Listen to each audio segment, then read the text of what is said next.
I'm going to ask the city attorney to call out the report out from closed session. Thank you, Mayor, Council, and Community. This evening, the City Council met at 5 o'clock and took up one item of anticipated litigation and received updates from and provided direction to legal counsel and took no other reportable action. Thank you. I'm going to adjourn this meeting to the regular meeting starting at 5:37 p.m. And I'll call the meeting to order and ask the city clerk to please call roll. Councilmember Recording Little. stopped. Councilmember Sander. Here. Councilmember Budge. Here. Vice Mayor Gatewood. Here. Mayor Pulapati. Here. I'll ask the city clerk to announce this meeting video recording and playback schedule. This meeting of the Rancho Cordova City Council is recorded with closed captioning. The recording will be cablecast on Metro Cable Channel 14, the local government affairs channel on the Comcast and DirecTV Uverse cable systems. The recording will also be video streamed at metro14live.saccounty.gov. Today's meeting will replay on Thursday, November 6th at 9 a.m. and Sunday, November 9th at 9 a.m. on Metro Cable Channel 14. Once posted, the recording of the meeting can be viewed on demand at youtube.com/Metro Cable 14, and it will also be placed on the city's website. Thank you. Thank you. I'm going to ask our city lawyer, Adam, to lead the pledge, and then I invite the audience to remain standing for invocation by Dr. Dan DeShong with River City Christian Church. Thank you, Mayor. Please begin. I pledge allegiance to the flag of the United States of America and to the republic for which it stands, one nation, under God, indivisible, with liberty and justice for all.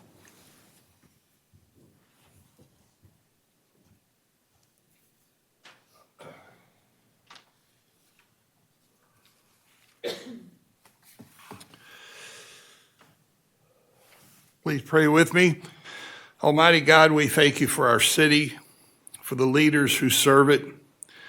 We ask you to grant us an attitude of gratitude as we serve.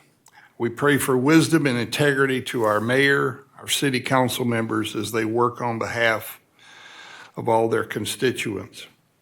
Guide their deliberations, make them clear to see the needs of our community and inspire them to make just and compassionate decisions. May they lead with a servant's heart like you, Lord, seeking the common good, upholding justice and fairness in all they do. Bless our city and all of its residents with your peace and well-being. We ask this in Christ's name. Amen. Amen.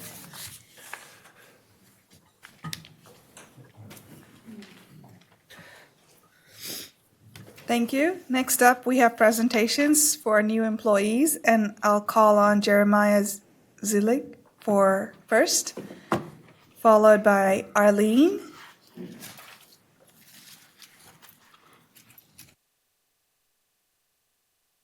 Evening, Mayor, City Council members, Jeremiah with the Building Department, and it's my pleasure to introduce two new members to our Building Department. So we have Audrey Coates. She's an administrative assistant too, and right from the start, we knew she's going to be a great team fit. She's so helpful, so smart, and how she's just got right in there and gotten her hands in and helped us with projects and get things rolling. So appreciative to have her on board. And also, we have Landon Collins. He's our new senior building inspector, and again, totally talented, comes to us with lots of experience, but I appreciate is his attitude and trying to get to yes, because we have to oftentimes deliver bad news sometimes with correction notices, but along with that, he gives, here's all the many ways we can fix it and get you through. So we appreciate having both of them on our team. Thank you. Would you guys like to say something? Go ahead. I just want to say I'm really excited for this opportunity and grateful, and I look forward to working with all of you and growing with the city. Thank you for the opportunity as well. I have actually been here for almost a year. I worked as a consultant for a while, and I've had great experiences here with all the people. And previous to that, I've heard really great things, and so it's really nice to be here. Thank you. Thank you, and I love the smile that you brought on Jeremiah's face. Thank you.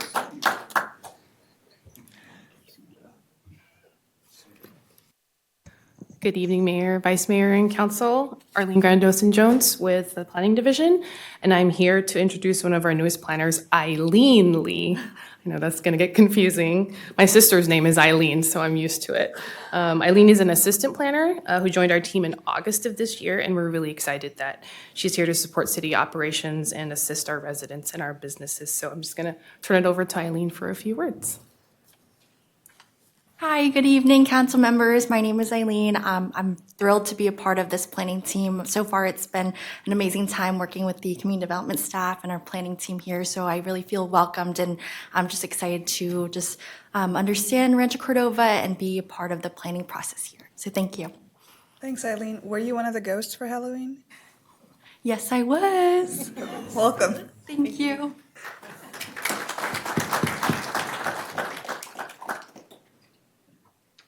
Next up, public comment. Members of the public wishing to address the council for any matter not on the agenda may do so at this time by completing and submitting a speaker card to the city clerk.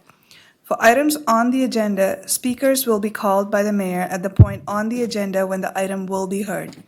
Speakers are encouraged to keep comments to 3 minutes or less and to state name and community of residence. Under the provisions of the California Government Code, the city council is prohibited from discussing or taking immediate action on any item not on the agenda unless it can be demonstrated to be of an emergency nature or the need to take immediate action arose after the posting of the agenda. Call on the city clerk to announce public comment. I have 2 speaker cards. We'll start with Helen Whalen-Bashaw, and following Helen will be James Garcia. You'll have up to 3 minutes. My name is Helen Whalen-Bashaw. I'd like to talk about, we've talked about people who come into the city to use some of our things we have. One thing that wasn't really tapped on is between July and the 31st of October, this year was salmon season. And it was limited to where they could access it. And they could access it on 2 portions of the Truemark property. They parked on Sterling Park Drive, and then they parked on Rod Beaudre. These people come in from out of state to deal with salmon. So when you start talking about things that the city offers, you're losing track of what the American River Parkway adds, and the fact that the Truemark property, mainly the 25 acres on the floodway, attracts a large number of people during that time. And also during that time, I have the rangers for game wardens number, and I've called several times this year for poachers. So when I call this one number, it goes out all over because I want to protect that orchard. You know, if we build on that orchard, the fishermen in this area and the revenue that we get for people coming in from out of the area, we're going to lose that revenue. And so I think we need to talk about the fishing. Steelhead opens up soon, but the thing that catches a lot of people's attention is the salmon season. That is a big hype. Those guys have $1,000 plus rods and reels on that one. Another thing I'd like to just talk about, we had the Family Fall Festival this year.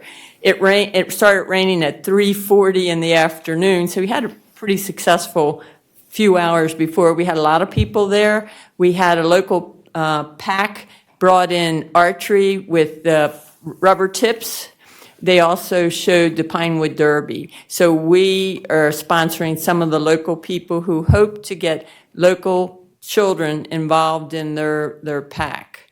So that's it. Thank you.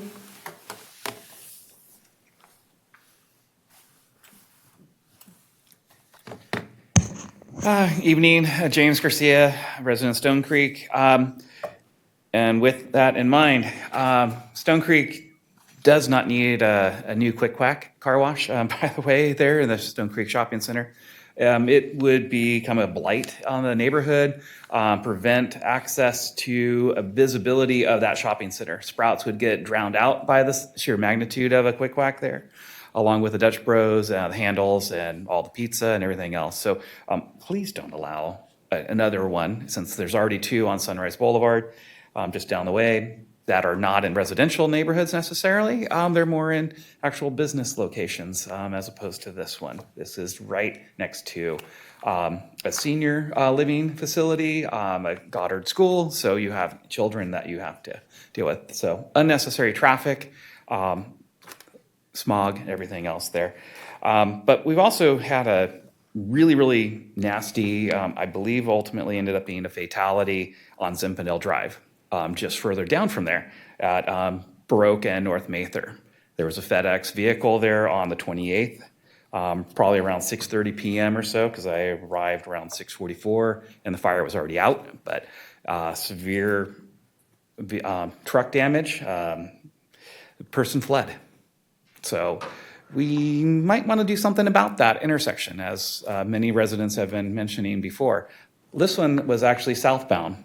Normally it's northbound that we're seeing all the people coming from Mather area flying down the hill.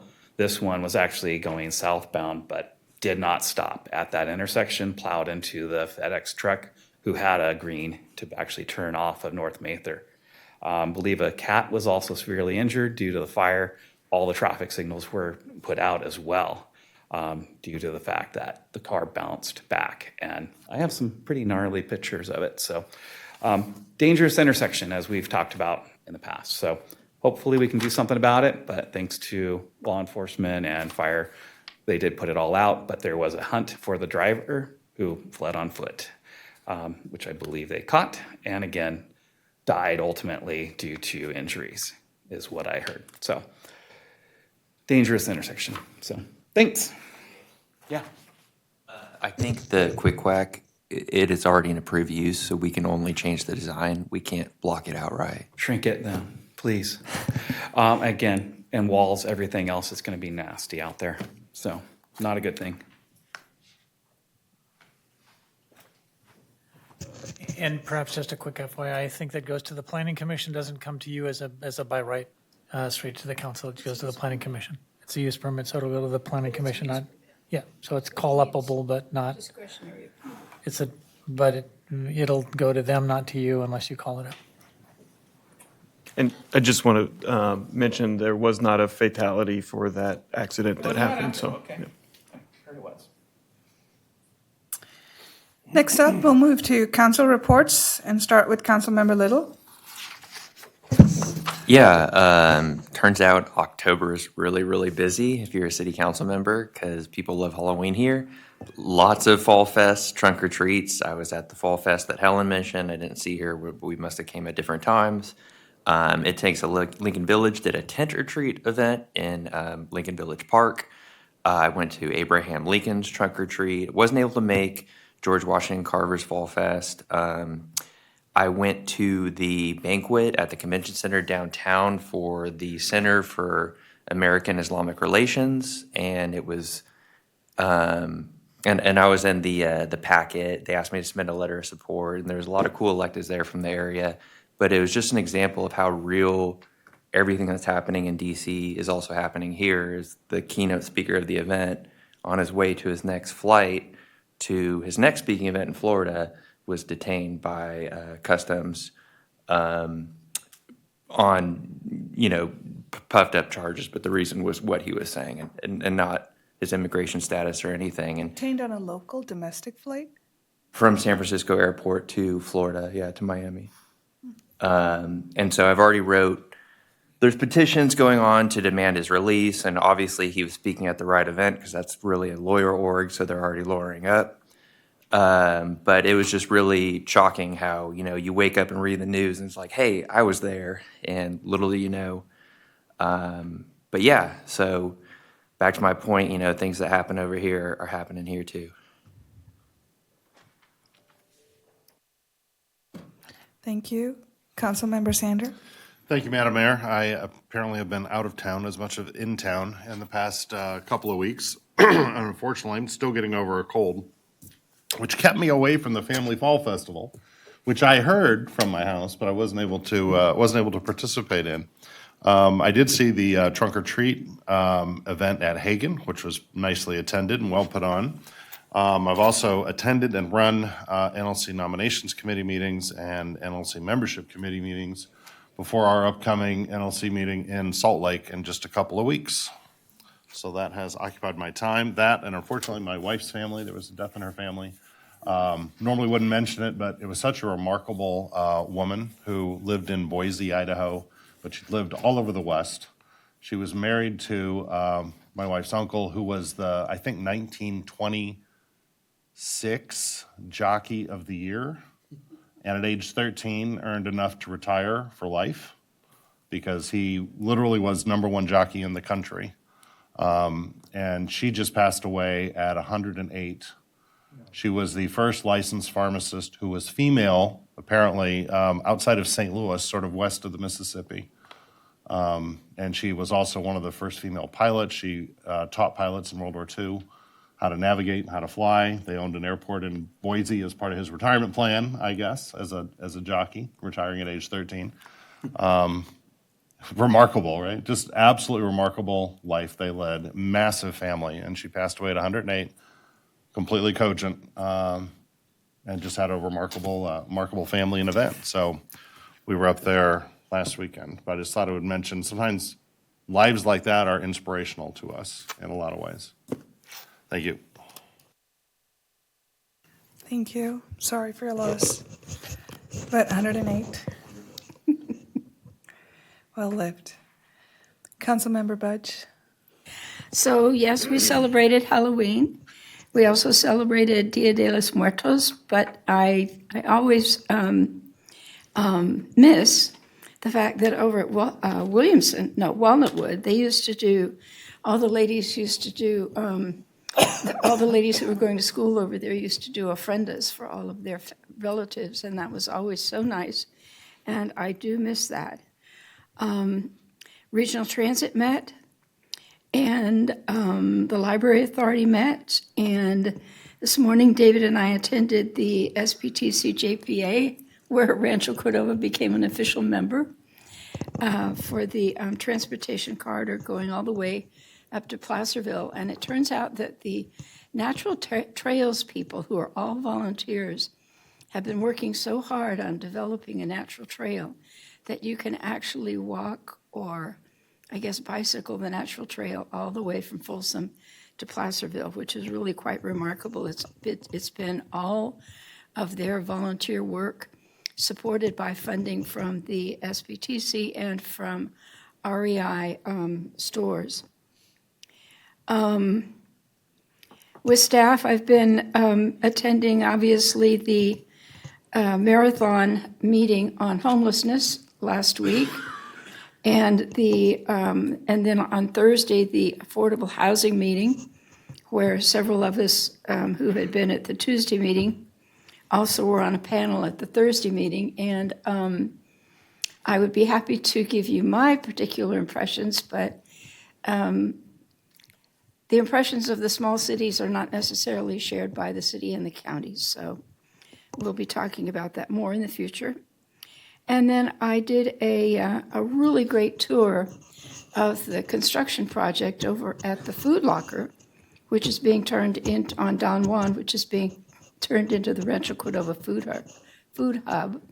They have marvelous plans that we've seen here at City Council, and if they're able to put it all together, it will be an amazing asset for people who need the services of the Food Locker, which is really being converted to sort of a grocery store atmosphere, so that you'll be able to go and select your produce as opposed to just having a pre-prepared box delivered to you. And then I just want to mention the fact that I am mourning the fire at the sheep herder overnight, and it's absolutely dreadful, and we need to secure the building and figure out how to restore it. And we really only have like 3 historic buildings here in Rancho Cordova, and we don't want to lose one of them. So That's my report. Thank you. Vice Mayor Gatewood? All right. So I went to a lot of events because I actually like Halloween and I was born in Halloween or near Halloween. So that's always a good thing.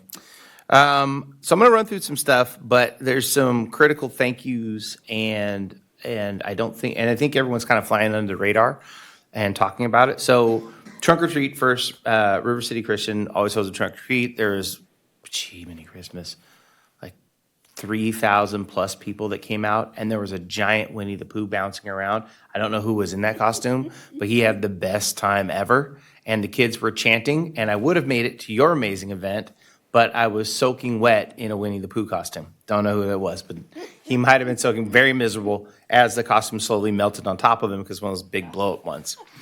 Met with the VOA. Would have been a sight. It was crazy because my head started slooping down and the kids were like, "What's wrong, Pooh?" And I'm like, headache, son. Met with the VOA. They do amazing work. They're the Volunteers of America. They work out in Mather Field. They help out a lot of the vets. There's a lot of shakeup getting ready to happen in the community, and so they are looking about how they're going to integrate themselves.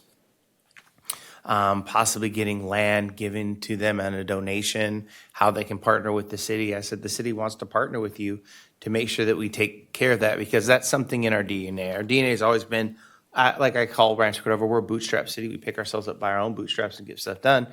And airport or stuff to do with veterans has always been something that we never have a problem passing or spending our money to make sure, because that's what built Rancho. We are an Air Force base first as we kind of come into our own. And then on the Air Force Base, I went to a recently released resource. I didn't realize it was such a mega event. So a lot of people who have made some bad decisions in life need that second chance. And this group does a job fair there and takes in a huge chunk of Rancho Cordova citizens, helps prep them for the workforce, and then gets them re-engaged so they can get out. So everyone makes a mistake. He pays for their mistake, and this is the chance. And it was just great seeing all these community members that I knew helping to really re-engage and get those people jobs, because the most important thing is that you get back in the community and get jobs and basically get that going. And so that was an amazing reentry resource center, which I will be bringing to council and talking about how we can partner with them more. But it was, wow.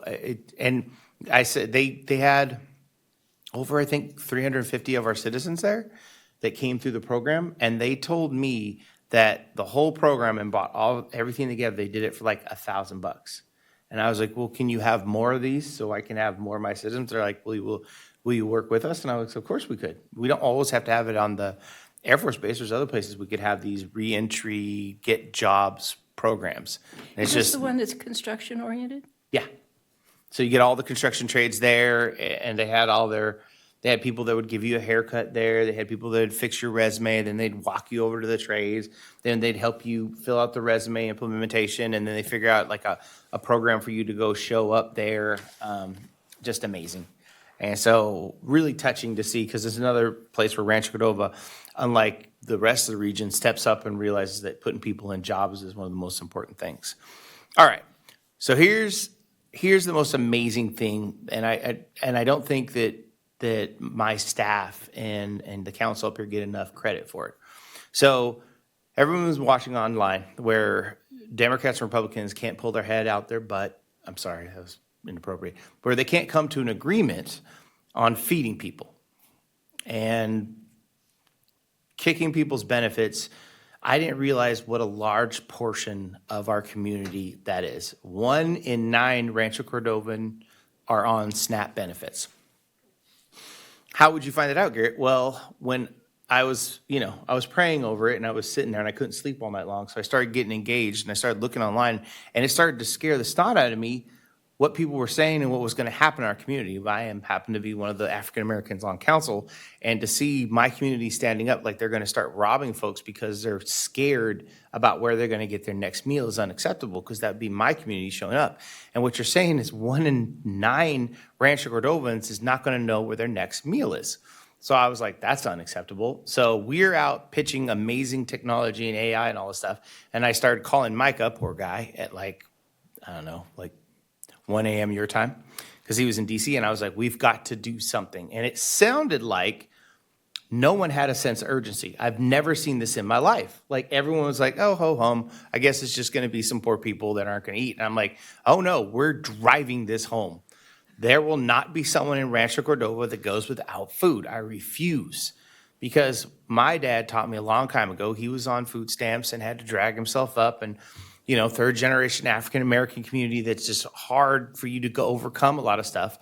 But he said if people don't know where their next meal is from, that's when they get violent and bad things happen. And you're talking 1 in 9 people. So in this room right now, there would be 5 people that would be on food stamps if we really wanted to think about that, which is sad. It really is sad. And we need to be the city that steps up. So I was like, what does that look like?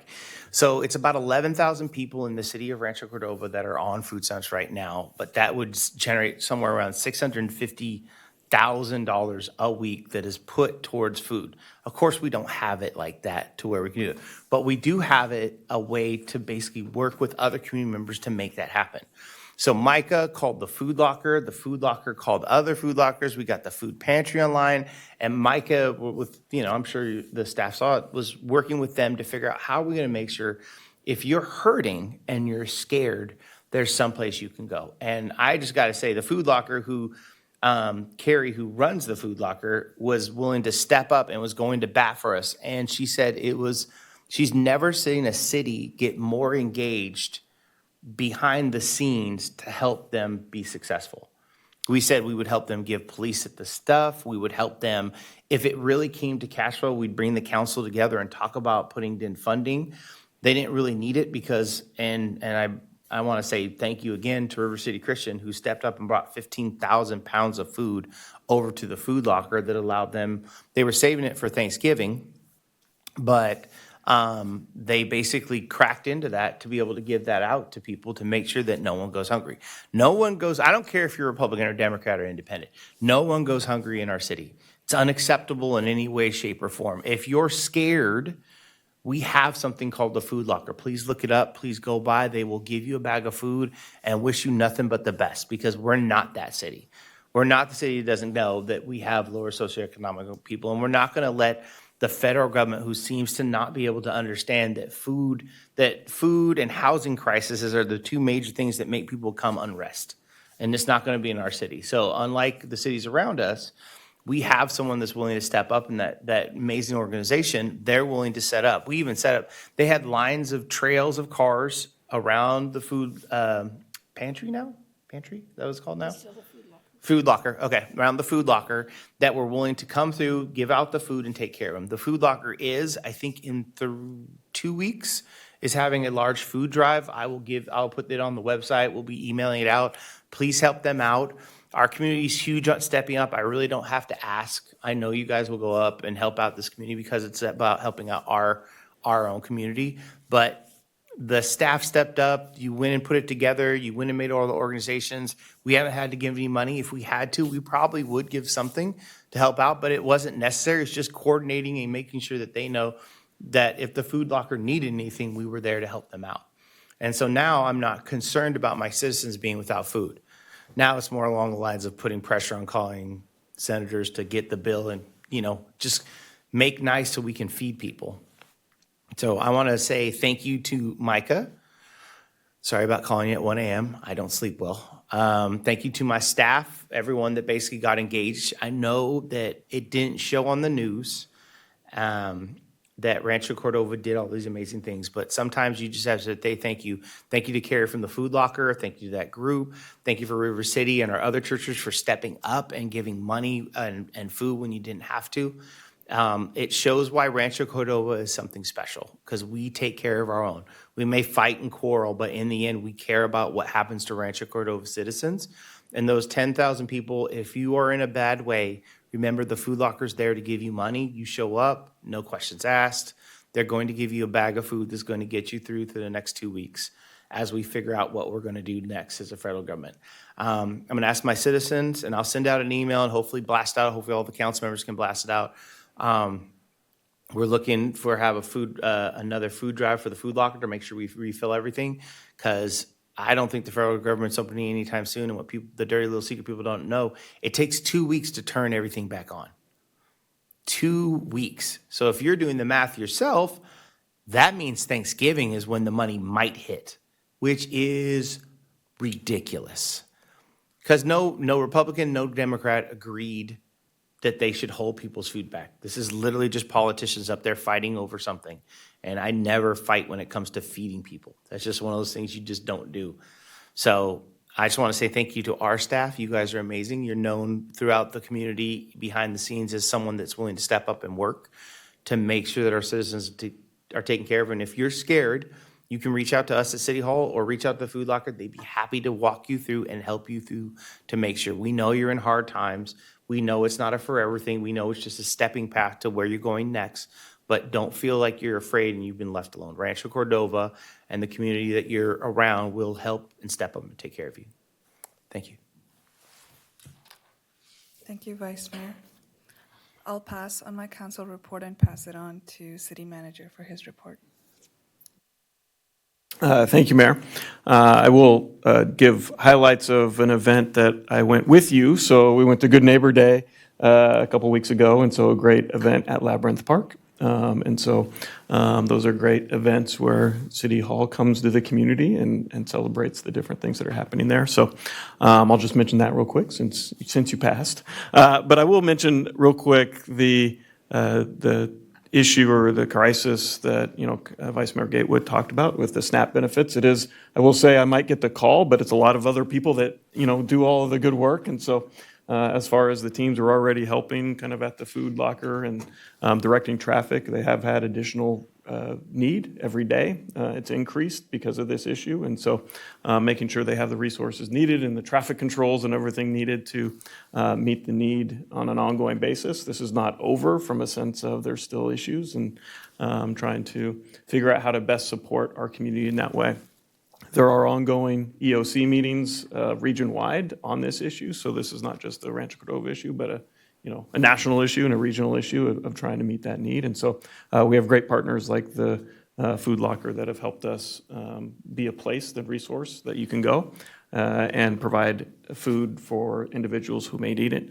There are open Mondays, Wednesdays, and Fridays from 9:30 to 2:30 is their opening days, and we actually have had multiple team members volunteer their time to support the additional need that's happening on an everyday basis out there. So city staff's out there not just supporting them in the city response, but also volunteering. So really support the team that's doing all of that work. So there is another food drive this weekend, as Vice Mayor mentioned, on the 8th from 10 to 1 at Cordova Community Church. So there's still access and need. So go to our website. We have a lot of good information on our city news section that provides all the information for that effort.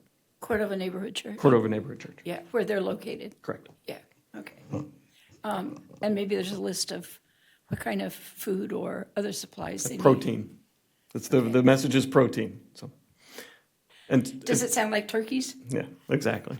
So I think I had the pleasure, and I'll just mention one more thing on kind of being where I was happened to be at. It was at Washington, D.C. I had the pleasure of sitting on a panel with our friends at SMUD and HMCI at the NVIDIA GTC conference, which is one of their two national conferences that they do.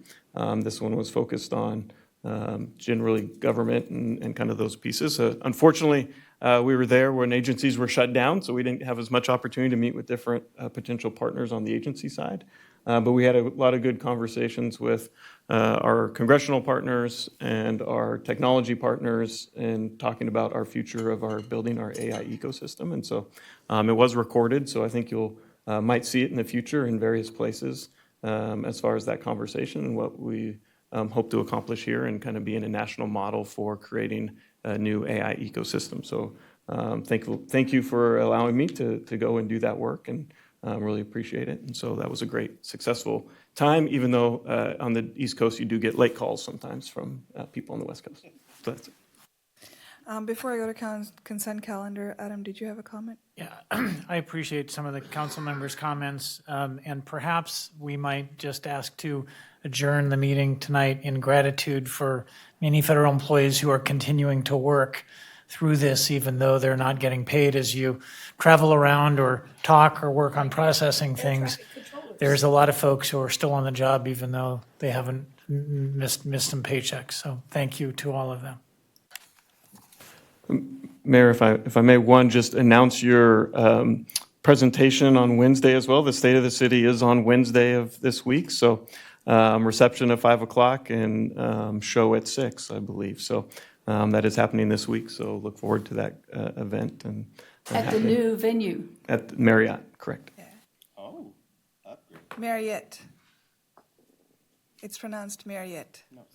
The Rancho Cordova Marriott. Marriott. Apparently, It's like- Marriott. It's not, and I will say Marriott in It's in near the audience. Cho.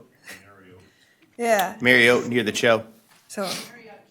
Yeah, it's just FYI. It's like Elliott apparently. Marriott.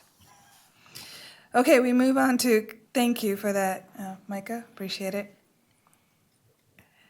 We move on to consent calendar items. Consent calendar items consist of matters deemed routine and non-controversial by staff. Unless a member of the council wishes to pull an item for individual consideration, all items will be approved by one motion. Do we have any public comment on this? We do not have any public comment. I move approval of 16.1 through 16.7. Second. Linda can have it. She's fast. Wiry. As the city clerk to call a roll. Councilmember Sander? Aye. Councilmember Little? Yep. Councilmember Budge? Yes. Vice Mayor Gatewood? Yes. Mayor Pulapati? Yes. Motion passes. I move on to consent public hearing items. Consent public hearing items consist of matters deemed routine and non-controversial by staff. Unless a member of the council wishes to pull an item for individual consideration, all items will be approved by one motion. I'd like to open public hearing and ask the city clerk if we have any comment. There is no public comment. I will close the public hearing and see if anybody has a motion. Move approval of the resolution approving the Community Development Block Grant 2026 Annual Action Plan. And 17.2. And that one too. Can you just, second. So that would be approved consent hearing items 17.1 and 17.2. So I heard a motion by Councilmember Budge and a second by Vice Mayor Gatewood. Thank you. So we'll do a roll call. Councilmember Budge. Yes. Vice Mayor Gatewood. Yes, don't let the dog eat the fries. It's bad for him. Councilmember Little. Yeah. Councilmember Sander. Aye. Mayor Pulapati. Yes. Motion passes. I move on to public hearing items, and there are none. I move on to regular calendar items and ask the city clerk to announce the subject. The subject for this item is an update on illegal fireworks and safe and sane temporary fireworks stands.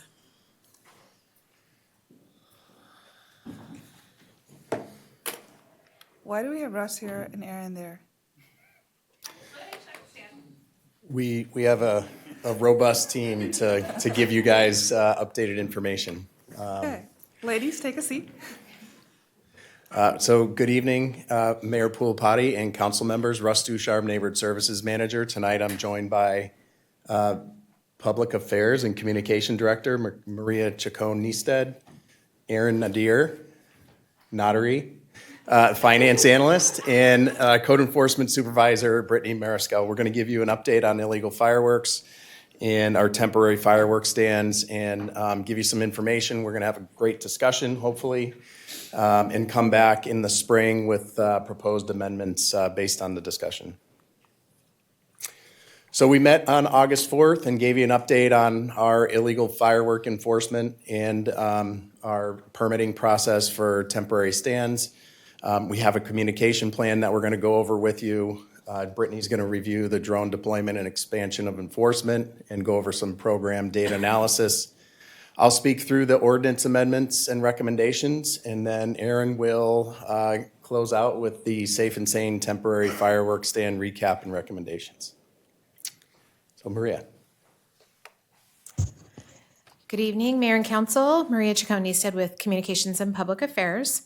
As a follow-up to the August meeting, there was a conversation about illegal fireworks, and we wanted to provide you with a sense of how we were going to communicate out moving forward. And given the conversation that you had in August, we took a look at what we've done in the past, and we are sort of making more of a robust campaign-like effort. And you've heard me talk about campaign efforts in the past. These rely a little bit more on communications, an overall communications strategy that employs multiple channels over time to create real change.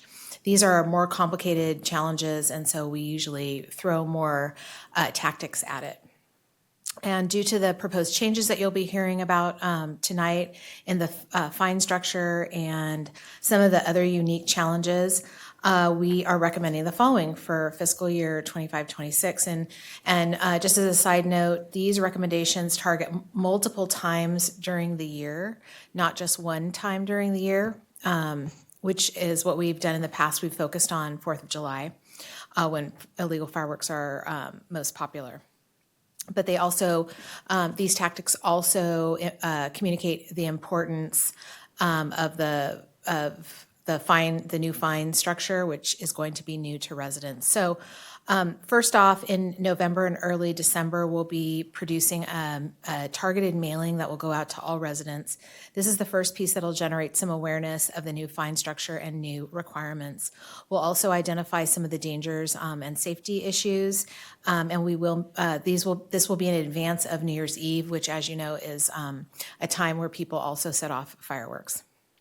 We'll complement that with a news alert and about the new fine structure. And then in January, we usually mail a very, very robust package to our residents. We'll also amplify the message in that mail out. And then in 4th of July, 4th of July, I should say, we'll also do a mailing. We will amplify the message through social media channels, and then we'll also do some paid social. So these are targeted ads, usually geolocated just here in Rancho Cordova, and we'll see how that performs for us. I think that might be on the next slide. Oops, wrong way. Here we go. In addition to that, we'll go ahead and make sure that our digital content reflects the new changes, the new fine structure, potential new fine structure, and also the changes. And those will go out in December and January, but also in the April, May, June timeline, because April, May, June will be when people would potentially be purchasing illegal fireworks. This year, we'll also do some billboards along Highway 50, and then we'll follow that up with some media relations pitch. Thanks, Maria. Good evening, Mayor, Vice Mayor, Council. I'm Brittany Mariscal. I'm the Code Enforcement Supervisor. I'll be going over some potential changes to the drone deployment and enforcement expansion, as well as some data points. This year, we had 3 drone teams. We're looking to increase that number to 8. 4 teams we're thinking to be on the north side of Folsom, 2 on the south side of Folsom, and 2 more south of Douglas. To support this, we also would want to increase our administrative staff from 2 to 6, with the idea that they would review and process drone footage, generate notices, and handle calls and process Rancho Cordova Connects related to firework complaints. With additional drones providing more coverage within the city, we could reduce the number of field response teams from 4 to 2, while still maintaining a strong enforcement presence. Overall, this expansion would allow us to respond more strategically, faster, and collect better evidence for citations, while still ensuring that staff and police officers are safe while performing these duties. So looking at the firework calls for the past 4 years, we've been able to identify areas of focus and then opportunities for improvement. As you'll see, in 2022 and 2023, the call volume stayed fairly steady at around 170 calls each of those years, where those calls went to the Rancho Cordova Police Department directly. In 2024, we added the ability for residents to submit their complaints using Rancho Cordova Connect as an additional reporting tool. That year, we received 70 calls through the Rancho Cordova Police Department and 48 complaints through Rancho Cordova Connect. This year, the reporting has increased with 129 calls going to the Rancho Cordova Police Department and 80 through Rancho Cordova Connect.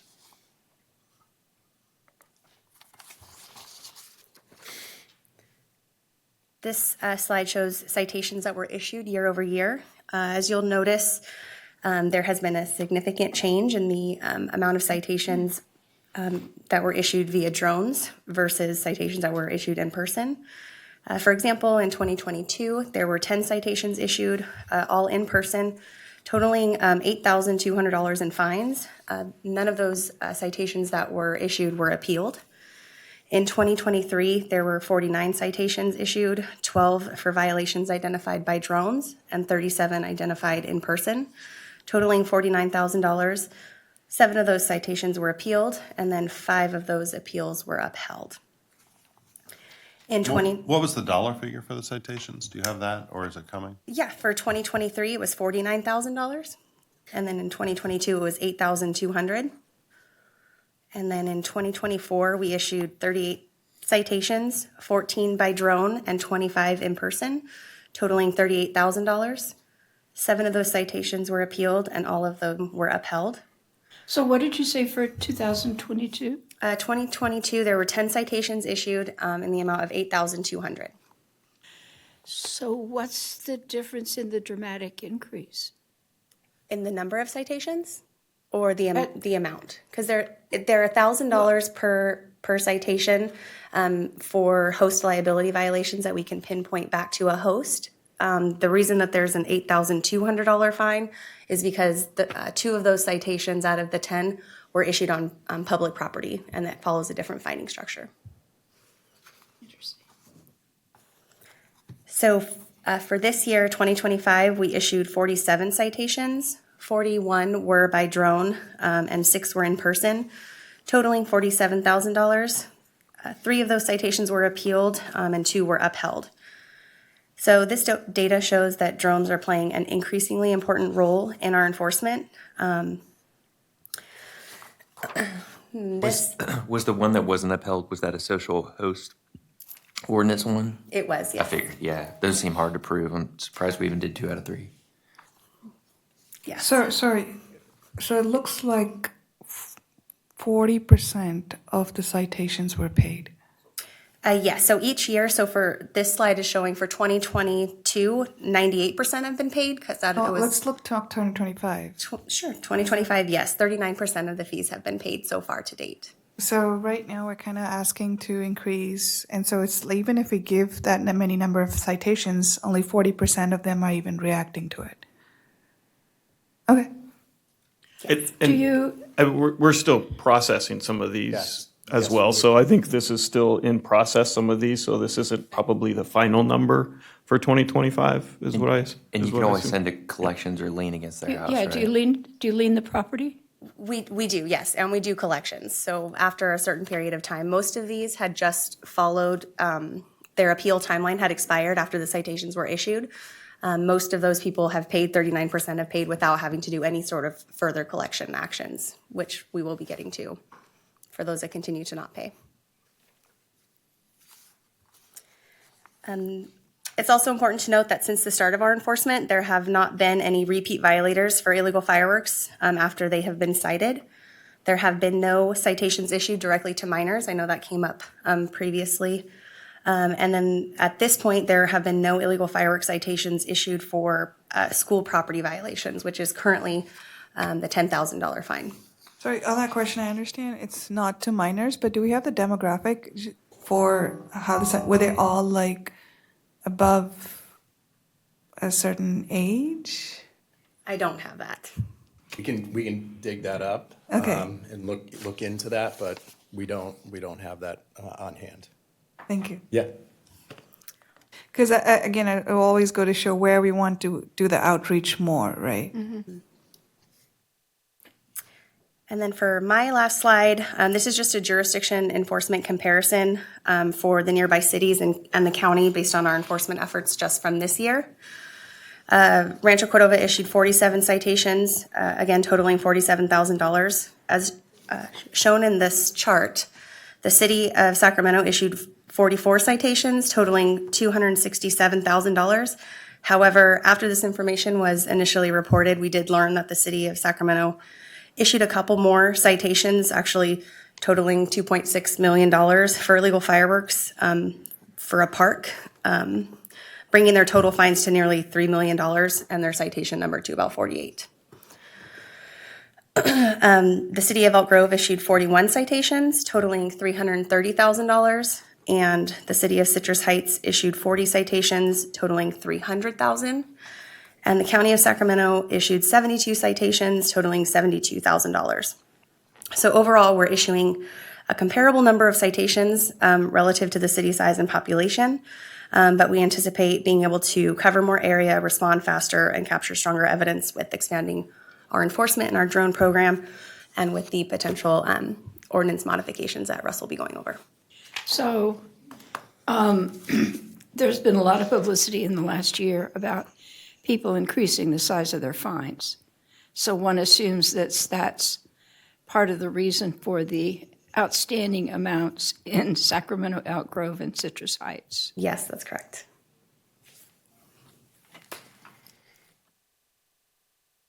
So to that point, Councilmember Budge, we've looked at several different fining mechanisms. At the previous meeting on August 4th, we talked through the potential of just an immediate fine of $10,000. We did some research with other jurisdictions. We spoke to our administrative hearing officers and kind of tried to feel or get a comfort level of where they were at. Obviously, the stacking model is probably a better way to go, which would be $1,000 per illegal firework launched from either private or public property. So that's going to take care of that oddball fining mechanism that we show in the previous slides where we have a $100 fine or a $200 fine. So it would be $1,000 across the board. So right now, if we identify somebody is out in the middle of a street and they go back to a car and they don't go back to a house, a host, that's a $100 fine. So this would just level the playing field, $1,000 across the board. We're also discussing is a cap needed. There's other jurisdictions that are putting a cap on the total amount of fines that can be administrated. That's open for discussion, but it's definitely another technique that other jurisdictions are utilizing. And then also increasing our administrative appeal fee from $250 to $500. It just is more sound coverage of our cost to have these hearings, and that's definitely a needed change in our ordinance. Real quick, and we have a fee waiver provision, right? We do. Okay. Everybody gets their day in court. Everybody gets their day in court. We do have a fee waiver. We put this actually into play when with cannabis. So cannabis, it was to have a hearing, it was equal to the fine. So people weren't coming in with $250,000 checks. We were just having them do a waiver and they would have their day in court. So this is the modification that we're looking at for the host ordinance, where we would be $1,000 per violation. Each violation after would be considered a separate violation, which would therefore be $1,000. So that's the stacking method. The $10,000 for each violation which occurs on school property will not go away. This one's a little tricky for us to enforce. This is a partnership with the RCPD. We have to go out and make contact. The same with the next slide, which is going to be the change in the fining mechanism for folks who are launching from the street but not going back to a property, going back to a host. This would also be a partnership effort with RCPD. But this would also be a $1,000 fine. We'd be changing this from $100 to a $1,000 fine. I noticed other jurisdictions, they apply the $10,000 thing to lighting off on parks as well. Are we going to do that as well? We have a challenge with parks here as far as jurisdiction. Schools, we have a little more leeway. We would probably go out and make contact and discourage the activity. But as far as legality goes, I'm not sure that we have good grounds. Adam could probably speak to that. Yeah, I think that there are challenges there. Okay. I'm just wondering, because if other cities are able to do it, I guess I just wonder why we can't. Because that seems more of a risk for fireworks. Most schools are concrete and asphalt jungles parks tend to be lots of vegetation. It's kind of where we should be focusing. Sure. So Russ, in this paragraph, the operative phrase is outside of the authorized time period.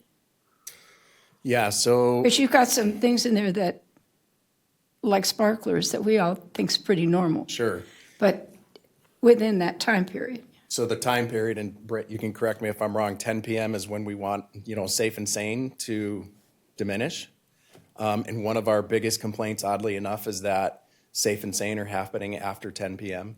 So this would apply there as well. But within a certain calendar period. Oh, also. yes. Yeah, of course. That would stick to our safe and sane calendar. Okay. For sure. We really got to publish this new change for safe and sanes outside of 10 o'clock, because I can imagine a lot of 4th of July ruined with happy families when they get Yeah. for doing what they perceive to be legal. Just a thought. Great.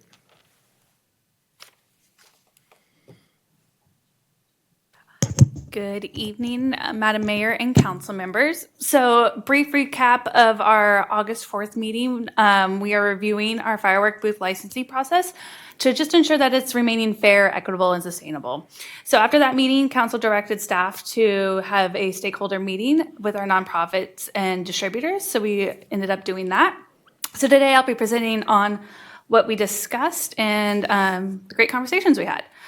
So we held our stakeholder meeting on the 25th of September. We had both an in-person option and a virtual attendance, and we had about 12 people. And then we had great conversation. I'm very grateful for all who came and spoke and provided a lot of information to us all. Afterwards, I sent a follow-up survey and to all the invitees and everybody who was not able to attend as well, and we were able to get 13 responses from them. So these are those survey results. Each one was our original proposed kind of recommendations we brought on August 4th. And as you can see, the top has, the least amount of support, and at the very bottom are the ones that were supported. So today we're only going to be discussing the bottom two, so that had support from all the stakeholders involved. So today's proposed recommendations that we would bring back at a later date for council approval. The first would be revise the submittal window in our municipal code for the applications from March 1st. It would be no earlier than March 1st to no later than the first Monday in May, and we would change that to the second Tuesday in April. We would then be adding a definition of the principal and permanent meeting place to align with the recommended state fire marshal model ordinance and remove the planning area terminology. So below shows what that would stand as. Principal and permanent meeting place shall include, but not be limited to, a permanent structure, playing field, geographic area, or service population which resides in or is located within the city of Rancho Cordova. One thing that came from our discussion that was very valuable, and that we would also like to make this recommendation, is we would like to add a procedural eligibility pathway for nonprofits that do not have a physical location in Rancho Cordova, but they partner with a qualifying local nonprofit that does. And that nonprofit would provide a letter of testimonial or verifying that the proceeds are benefiting the Rancho Cordova residents or programs. So that is the end of our presentation. So would you like me to go back towards would we like to start at the fines? Okay.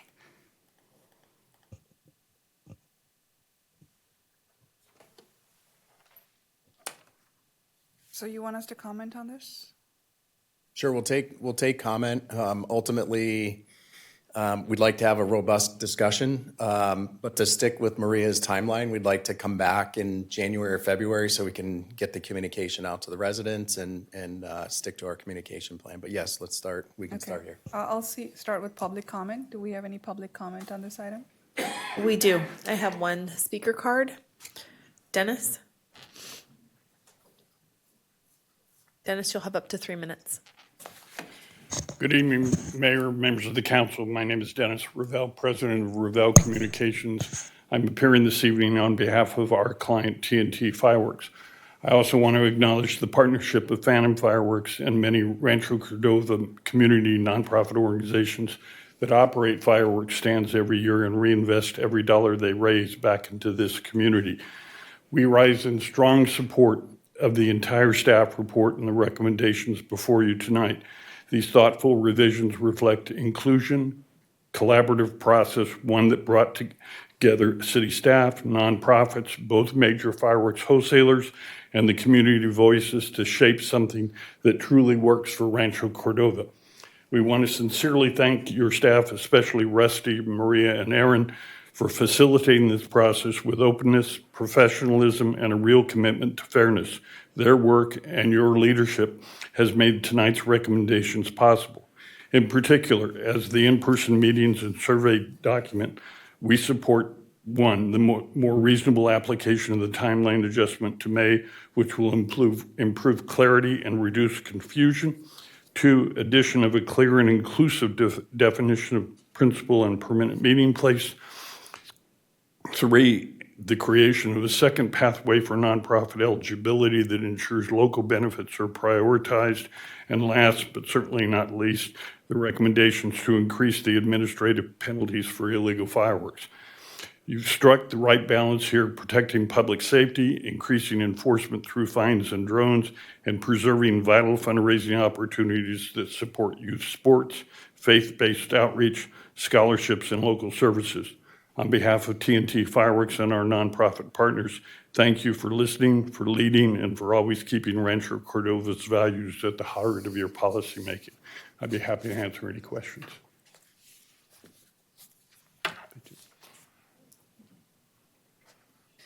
Thank you. Colleagues, comments, questions, concerns? I just have one last one. I saw in Sac City's report, since everyone around this time of year is getting the same reports, that they are looking into doing sting operations.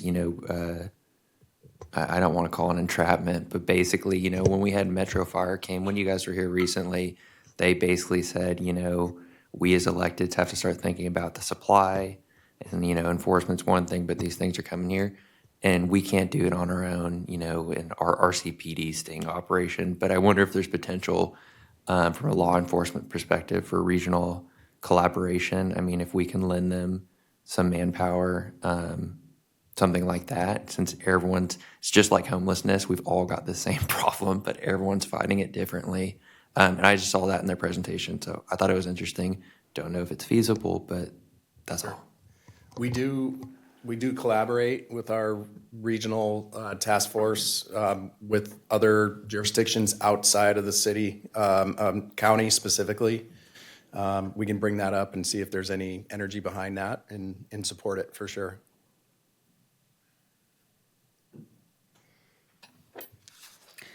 Is there a vote that we need to pass? I don't think there's a vote. Just I would say if there's any comments or any suggestions to what's been presented, we're more than welcome. Yeah, I think we're looking for just clear direction, because this is going to come back as an ordinance change. So just making sure that we cover off all the bases of suggestions and changes. If we don't hear anything different, we're going to continue and make these changes and bring it back. Councilmember Sander? I don't necessarily mind the the increase in fines. I do think it's challenging from sort of a citywide perspective, or actually a regional perspective, and that it's getting harder and harder to do a public fireworks display by, a public entity. And as a matter of fact, I think if you look probably 10 years ago, you'd see several dozen happening in Sacramento County. And this past 4th of July, I think we were probably down to 3. Cal Expo's gone. Rancho Cordova is the dominant one. Elk Grove does a show. I think there might be one in Carmichael. There might be one other, but Carmichael. There's very, very few compared to what used to exist. But how does this affect that? Well, the challenge is that as people have fewer and fewer options to go see fireworks, they have a greater tendency to do them on their own. So this could be partially responsible for, illegal fireworks being used. So at the same time, we keep theoretically making things safer. We're probably not in a net sense by restricting public displays of fireworks through increasing regulations and costs and mandates, many of which are not very scientific or logical. But while we're doing that, we're also trying to say, don't use illegal fireworks, but the drive for an individual who wants to participate in fireworks or see them is probably to try it on their own. So that's the context for this. So I'm friendly. I'll support, increased rates, but I think region-wide, we sort of have a problem in that we're making the legal ones harder and harder to do, which means people will do what they want to do and we'll find a way, which means there's more illegal fireworks. I think my greater concern, though, with the proposal here is the language about broadening this to just about any nonprofit in Sacramento County, from what I can tell in the language. The language is, it's that recommendation slide, I think, that's further along here. I'm not in favor of broadening the number of nonprofits who can qualify. I think we have plenty of nonprofits here in Rancho Cordova that ought to be taking advantage of the Rancho Cordova marketplace.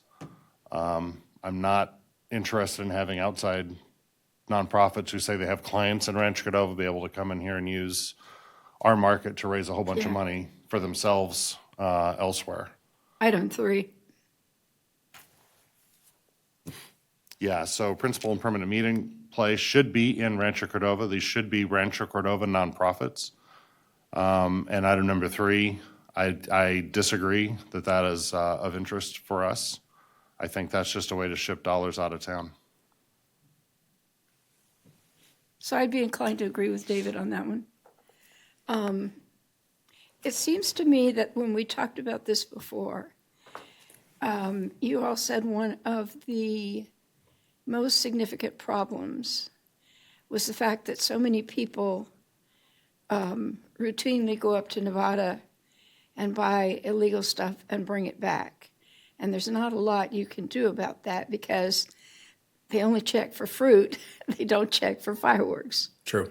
That's a true statement. So, if they check at all. yeah, for sure. If the station's open, you're right. So, I can't imagine how you would ever be able to weed out that practice. But what you've proposed, especially in terms of the fine, puts us on a level playing field with other jurisdictions in the area. And if everybody goes to that $1,000, then that in itself is discouraging. Very true. And it sounds like there's a really good plan for enforcement and collection of the fine. Siri? 2 things. So I'm agreed. I want only nonprofits from the city of Rancho Cordova to be able to have access to sell this because it's supposed to be helping out everything from the churches to the, junior Lancers. That's who's supposed to be in. How do we control who gets what location? Or is it just whoever applies first? Or do we have any say on that? We Or don't. We Yeah. don't, right? So it's through the lease agreements through the distributors. A lot of the nonprofits do pick, they might, if it's a church, they usually have it at their own property. But the public commercial spaces, they are run through the distributor. I did learn that certain commercial places don't even want them and don't even do lease agreements with TNT or Phantom. So that's why you would be like, oh, that would be a great spot for a fireworks stand. It's actually those commercial businesses don't allow them on their property. Yeah, I was wondering how all of a sudden they'll be at the ones I've never seen before will show up at the Safeway over by Anatolia, and I'm like, do you even in the Anatolia area? And they're like, no, and I'm like, well, how did you get here? Because I would think we'd get the soccer or one of the other guys, or there's no way to make that fair. So I understand, but I want the nonprofits to be part of Rancho Cordova. And then more drones is always better. So it sounds like drones are going to be the best way to do it. I mean, you might want to kick it up to more than 8, maybe 16 drones. Maybe they can be lit so they can look like fireworks as they take pictures of people. Dual purpose. Always more. It's It's technology. We already doubled it, more than doubled it. Listen, let's go ahead and get to 16. Let's have 16 drones. I know lots of marketing companies have professional drone operators that work in the region that can go take pictures for the day of people doing illegal fireworks. I think that's the best bang for our buck, no intent and purpose. Yeah, I think that's amazing. And then what is number 3 fixing, by the way? Number 2? What are we trying to fix with number 2? The gobbledygook. Principal and permanent meeting place shall include but not be limited to permanent structures. Is that what we're saying? You have to be part of Rancho to be here? Correct. So, Because I didn't see that anywhere. yeah, so we would be, this is this recommendation of the state fire marshal's model ordinance. So this is what they do recommend us utilizing. So we don't have anything currently in our municipal code that has this type of definition. So that's why we'd be including it. Okay. So to your point where we're saying that nonprofits should utilize those funds for Rancho Cordova, I think that's what number 3 says, that they don't have to be, located, but with the physical location here in Rancho Cordova. But when they work with a partner and they provide a letter of testimonial with that local qualifying nonprofit, that the proceeds go to benefit Rancho Cordova, I think that's how we can allow another nonprofit. They don't have to have a physical location in Rancho Cordova.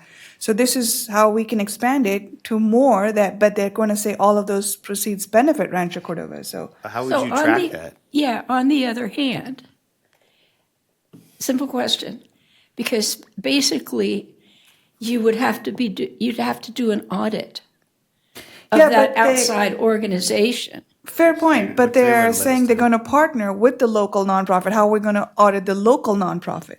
No, you would audit the master nonprofit that wasn't located here, because they're the ones who are on the hook if they're not. But they're going to have a letter of testimonial with the local nonprofit. So how would the local nonprofit be able to assure that everything they got was what they were due? You got to use the honor system, I guess, at some point.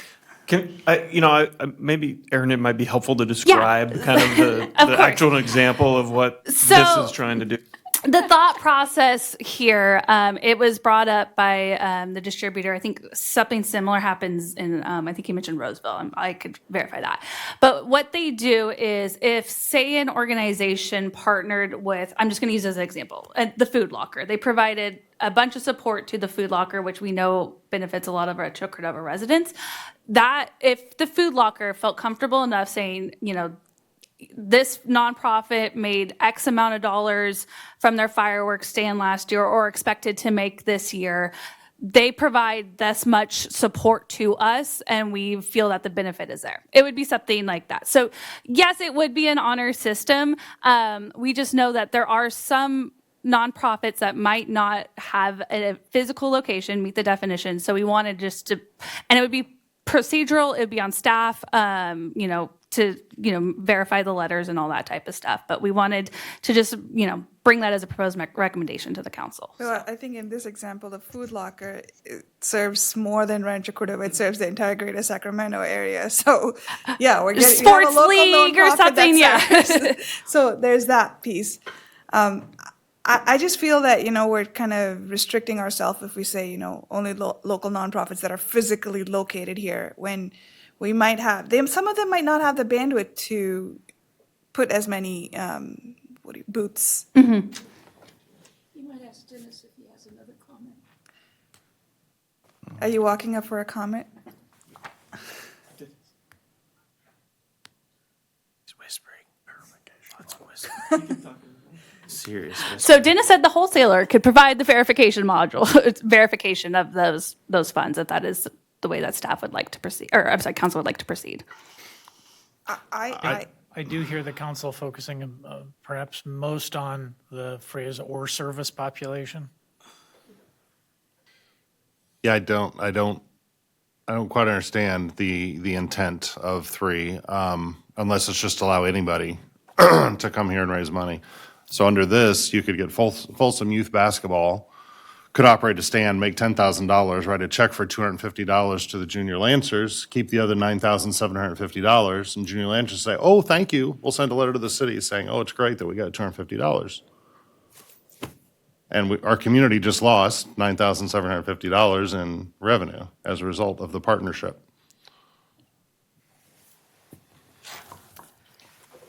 Do some of our current nonprofits actually do this, or is this something new, or is this something that some of the current operators actually do this, and this is allowing them to continue to operate? I believe there was a sports organization that the field would be questionable, like their principal meeting places, they have multiple fields. And so, but they do partner with RCAA, I believe. So that's kind of one of the only things that I was kind of, that was brought up that might be a problem. And, from council's direction standpoint, it sounds like this is a topic, we can kind of come back as far as when we come back with the ordinance, change itself and provide a little more context to. But I am hearing the desire from a majority of you to keep it local and not allow others to come in and utilize our locations to benefit folks who are outside. So I think we can take that as direction for this to come back when we come back with the ordinance change. Great. Yeah, that's kind of a squishy concept. Squish. To be technical about it. Any other comments or questions? Council, anything else for us? Now we're good. Okay, Great. thank you. Thank you. Appreciate it. Thanks. Moving on to 19.2, I'll ask the city clerk to announce the subject. Community Enhancement and Investment Fund update and discussion. I'll ask Randy K. Stevens and Kim Duran for the staff report.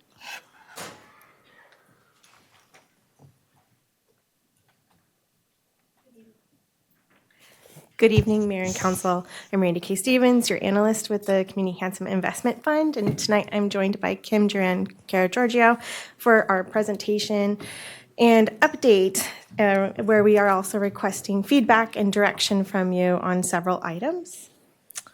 We have a presentation we are pulling up. Thank you. Thank you.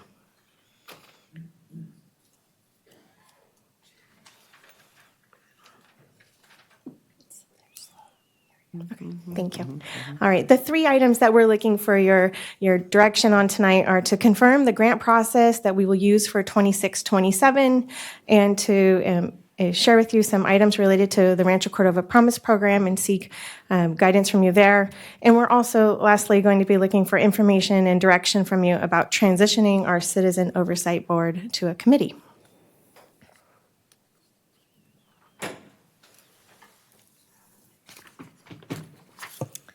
Thank you. All right, so I just want to walk you through how we led our community grant process for fiscal year 25-26 and where we are now, so that we can then engage in dialogue about where you want to be for 26-27, which will be opening up February 9th, so it's not too far down the road. In the fiscal year that we're operating in now, we have multiple categories: arts, culture, history, and entertainment, youth programs and services, which also includes all of our educational partners, and community assistance programs, which we used to call other. We also explored a new program this last year called a pilot program, and that's where we looked at who our long-term grantees have been and successful stewards of these grant dollars, and provided a 2-year pilot project for those eligible grantees. Lastly, we initiated what's called an incubator fund to really create room for those who are innovative or new new applicants to the Community Enhancement Investment Fund, and those applications were $25,000 or less. Council also provided direction, and we implemented an update to the microgrant program to allow for cultural events to apply for upwards of $10,000 in one opportunity, or continue the microgrant program at the 2 opportunities at $5,000 each. Lastly, there was direction to remove any economic development related proposals, including workforce. So as part of our discussion tonight, we wanted to make sure you saw where we were headed, and invite you to share if you have any feedback for 26-27. And for now, I'll share with you the staff suggestions and recommendations for what we'd like to see. The Community Enhancement Investment Fund has been going on for more than 10 years. We've given a lot of flexibility and invited applicants to submit their applications to demonstrate who they are. With the sheer number of applications coming in, well over 80, we're starting to see that we need to kind of establish a single budget matrix and be able to compare essentially apples to apples across all applicants. We'd also like to be able to give you more access to information about what that price per participant might be in a project or program, so you have that information accessible. And then we would look at providing that kind of structure into a grant agreement based on a per participant dollar amount. So with that, I'd like to invite any feedback or suggestions that you might have for how we implement 2627.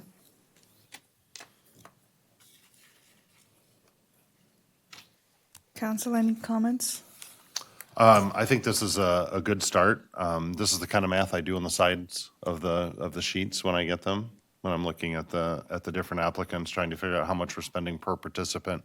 I think something I've heard the council talk about often is trying to separate out the grants that are sort of like I don't know how to describe it, a self-employment grant versus I want to do something in my community that benefits the community primarily, not me as a business owner. So we see a lot, particularly on like the social service or maybe kids service side, where someone says, oh, I've got a great program, I'm going to teach kids to do this, it's going to cost $90,000 a year, I'm paying myself $70, spending $20 on stuff to do the thing for kids. And oh, by the way, it's 25 kids and, you know, it's a huge dollar per kid. But mainly, it's going to pay the person who's running the program. If there was a way to weed that away from what we do, I think that would save us a lot of time. Because sometimes, you know, the programs as they project and what they sound like could be, oh, that's great. But in reality, you're just paying somebody to do something. You're not leveraging much. I guess that's be the next measure I would suggest here is there a leverage in the dollar? Like for every dollar I get, I'm getting matched by this fund. Therefore, I can do this much in the community, like double what you might be able to purchase otherwise. Thank you. This last year, we did actually ask our applicants to clarify if they have an in-kind or cash match to what they were requesting from us. We also gave them access to information from a national website about how to calculate a volunteer labor cost so that they could demonstrate that figure, because we wanted to make sure for those organizations where they are all volunteer-based that they could demonstrate their impact just as well as those that are more financially resourced. As far as the kind of price per participant, I think there's a couple of ways we're going to have to ask our applicants to demonstrate that, like overall total budget for what you're asking for, and then divide it by the number of people you think you're going to serve. And then also another version of the budget would be have your total cost and then your overhead, all of the administrative costs, and then the brass tacks of the serving of the individuals. Because that way we're really kind of looking at apples to apples across every single project. Well, that kind of works, but how would you do the electric light parade?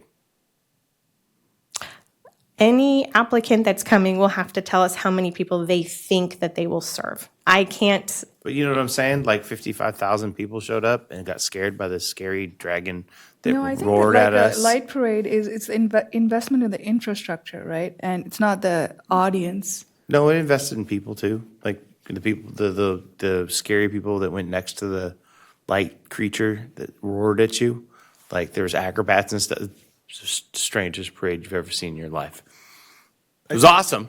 Don't get me wrong, it was awesome. But it's when I took my kids there to get hot cocoa and they'd Merry Christmas, and this big dragon blue thing came out of nowhere.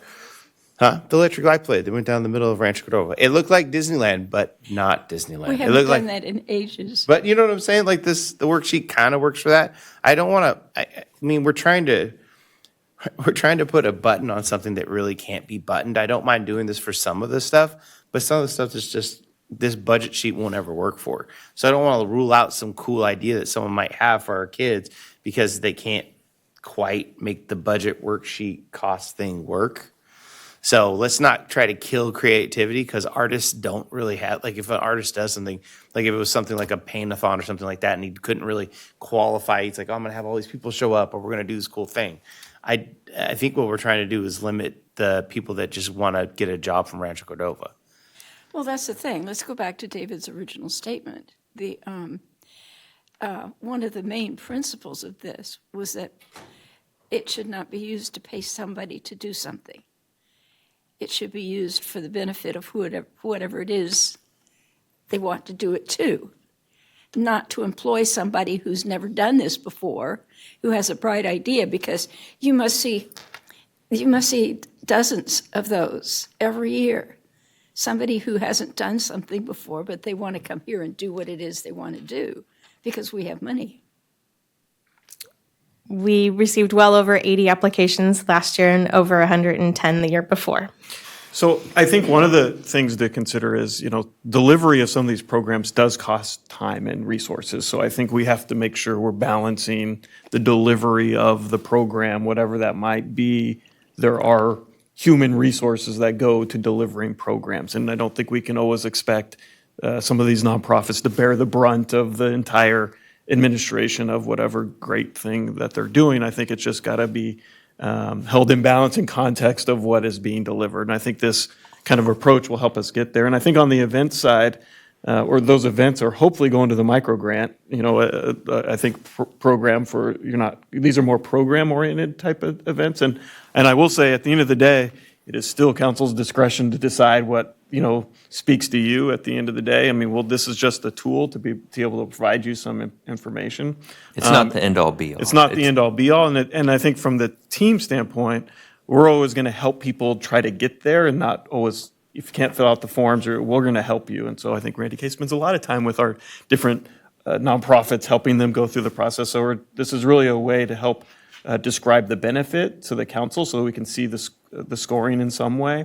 But ultimately, the council might decide the impact is greater than what is provided, and so give that direction at the time that's needed. So I think this is not the end all be all. It's not a scoring mechanism of a criteria that's going to be scored, but it just gives an input to be able to make decisions based on is for us. I just need one more box. How weird is it and how unique is it?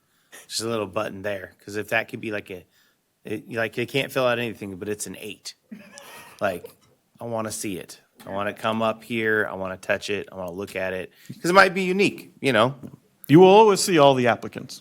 Yeah. So maybe you can, one of the things I've heard from applicants is they were not clear on how to do the applications. And I know you've had Zoom calls and you've had office hours and you've had a lot of that. So maybe you can keep a do's and don'ts and an FAQ and a recording of what it is so that, it saves your time. But then that's a lot of applications that we've seen later that they don't qualify. And they keep sending us mails and we're like, look, we know after a certain amount of time that they don't qualify for X, Y, and Z reasons, but we get a ton of those emails, and then we have to respond to them saying, look, you need to change this and that. So maybe if you can have an FAQ or do's and don'ts kind of a page, that would be really helpful. You know what's really going to help you guys? Put it all in an AI thing, a bot, and make it use it. No, they're great. You could just make your little ecosphere and shove it in there and be like, you want to do this, and the bot will show up and it'll be, the Rancho rocket will fly in and land. I think we should have that subcommittee system do this subcommittee. The Rancho rocket, thank you, that will show up and talk to the people and tell you what you can and can't do. Yeah, take it off your hands. Give it to the subcommittee. Any other questions, comments, concerns? No. Okay. I ran through all of them when it was time, and I thought it was a really interesting read. I just want to compliment you guys. You have a pretty good BS detector, and as my colleagues mentioned, some of those applications were sort of BS. So good job, keep it up. Any public comment? There is no public comment. Okay. We have just a little bit more to go. I thank you for the direction that you've given us about 26, 27. Now I'd like to transition to a different item. Tonight, staff is going to bring to you some information about our Folsom Lake College Rancho Cordova Promise Program. I'm not sure how many are aware. It's been in existence for several years. The city provides support directly to our college partners that then provides it to our Rancho Cordova high school graduates and veterans. It's an amount of $886 per semester. It's intended to serve roughly 50 to 60 students in the most recent years. And one of the great stats about it is that we have a high persistence rate for the students who are attending, who are supported through the Rancho Cordova's Promise Program. And that means that they continue semester after semester and year after year at a higher rate than the traditional students at that campus. The reason why we're here today is to ask you for consideration of a future amendment that would come to council through the consent calendar. What we're asking for tonight is for you to consider providing an additional $95,000. The reason for this being that the last funding provided to Folsom Lake College was $450,000 back in 2017. And the funding has remained with Folsom Lake College during that time period. And because of the challenges of COVID and enrollment challenges, they continued to use the existing dollar, and we amended the contract multiple times to extend the time. They projected that they would have enough funding to get through the 25-26 academic year, but that is not the case. And they are seeking additional support for $95,000 to continue with this academic year to serve all of the students that have applied and that they perceive will continue through the high persistence rate. So quick question, City Manager, isn't this amount within your purview authority? It is, however, the amendment plus the $95,000 needs to come to council because it's 450 plus the 95,000. So the total contract is larger than the 95. And I think the other thing, just to kind of highlight, is we will have kind of future conversations around this because over the years, we have actually expanded the eligibility for this program, and that's partly why it's ramped up slowly. And so we've added kind of eligibility. And so I think as we've gotten to this point now, there are a lot of folks using it. And then so the dollar amount is got to be something we talk about in the future. But this really gets us through where our current eligibility requirements were. And so it gets us over that hump. And so it will be coming back for council action. But I think we just wanted to make sure there are sometimes we want to talk about things that may or may not be within my authority. But I think it's something that sometimes is worth a conversation because as broader policy direction for the future. So this really just amounts to a pre-approval of the next funding round. It would cover the current fiscal and academic year for the current students. Separately, we are asking for the council to consider whether you'd like to grandfather, if you will, Folsom Lake College Rancho Cordova Promise Program into the community grant program for future years, or at least for whether or not you'd want to consider it for 26-27. That way staff has access to what our real balance is available for community grants. So that is one of the other assets, the last bullet on the right side square for your consideration tonight. So you probably need a motion. For $100,000 and they want direction on fiscal. The amendment would come on consent and you would approve it at a later time. We just need direction from you tonight. I have a question. Help me out. So there's sufficient funds remaining for 25-26. They only have about $30,000 right now to continue the program for the current academic year. They're asking for $95,000 more. I get that. I get the second bullet. I'm still trying to understand the first one that says, and estimated that sufficient fund. Okay. The Folsom Lake College thought that they had enough to cover students through the year, but enrollment has increased. They've recovered from the COVID era, and they are spending the money faster. The original $450K has lasted for nearly 7 or 8 years. Sort of front-loaded the contract and have been paying off the balance over the years. And so the last couple of years, we actually haven't added more funds to this bucket because they've been sitting because we sort of front-loaded and expected to be at a higher clip. Looks like the annual cost would be like $106,000 a year, $110,000 a year, something there, 60 students, 886 per semester. We can talk about eligibility if need be when the contract comes to consent calendar. If as Micah mentioned, if too many people are using it, and that shows it's a good program, so we could still talk about that. There will be a presentation in winter of 2026 from city management and Folsom Lake College staff about the status of the program and some evolution and ideas that they have to modernize the program. Cool. Yeah, because I think it's just about making sure we're consistent. We know what that number is every year, because I think that's where it's been a little bit of a mystery. And will this get us to a place where we can come back for that conversation if we can get direction and agreement that you're comfortable with this kind of level of subsidy or of investment into these kids? I think we should make it automatic with those guidelines and that discussion. Okay. So the Donald Terry Promise Program. Listen, he's the one that started this dang thing. So, okay, let's go ahead and do it. Next. Thank you. Our third item tonight to ask for your guidance and direction on is related to our Citizen Oversight Board. The Citizen Oversight Board has been going on since since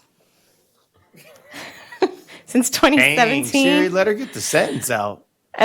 We have 7-member board, and that includes 5 essentially adult members and 2 student members. One of those members could be a student or alumni from Folsom Lake College, the others from a high school district.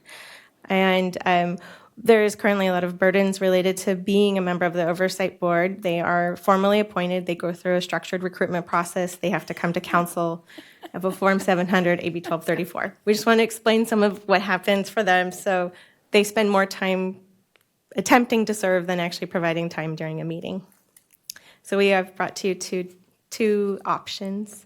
The challenge for a high school student of filling out a Form 700 just strikes me as just a bit lopsided. Might not have a lot to say. They don't have much to declare. Transition sit in oversight board committee. As a formal board appoint. Okay, so the 2 options in front of you tonight are to transition to a less formal structure known as a committee. That would be under, less burdens, no AB 1234, no Form 700s, no.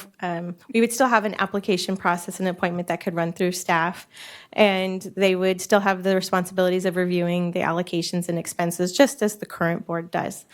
So it would simply change in the style of the name. The role would still be the same. A second option in front of you is that we could transition from a formal board to public meetings where we could actually just bring grantees forward and invite the community to learn directly from the grantees and share those stories that way. The 700 is so terrible, it's chasing away people being on the damn thing. So have you, Can we just make it a committee? have you felt the advantage of having a group of people meet together routinely? When we assemble the oversight board, they ask really great questions. They want to get to know who the grantees are. They want to understand the application process. They ask really deep questions about kind of overall city budget and how H&R operate. We show them how OpenGov works. We dive through what happens with the Community Enhancement Investment Fund. They are engaged. We only meet 1 to 2 times per year, so maybe 5 to 6 hours. And so they spend roughly more time than that per year actually updating their status to be able to serve. The committee sounds like a great way to go. Yeah. Committee. I mean, look what you're doing for the people who serve on it. You're helping them with civic engagement. I mean, that you're benefiting, we are benefiting, Folsom Lake is benefiting, but they are benefiting because of the civic engagement. We have had recent recruitments, and we've resulted in multiple applications. There is interest. I would say generally our applicants are a little bit shyer because they want to more or less review things and provide feedback, and so they don't always come to council for that appointment process. But they are engaged, and when they are here on our board, they ask a lot of really detailed questions about financials. They want to know how our grantees are doing. Option 1 looks good. Yep. Absolutely. Let's do it. Agree.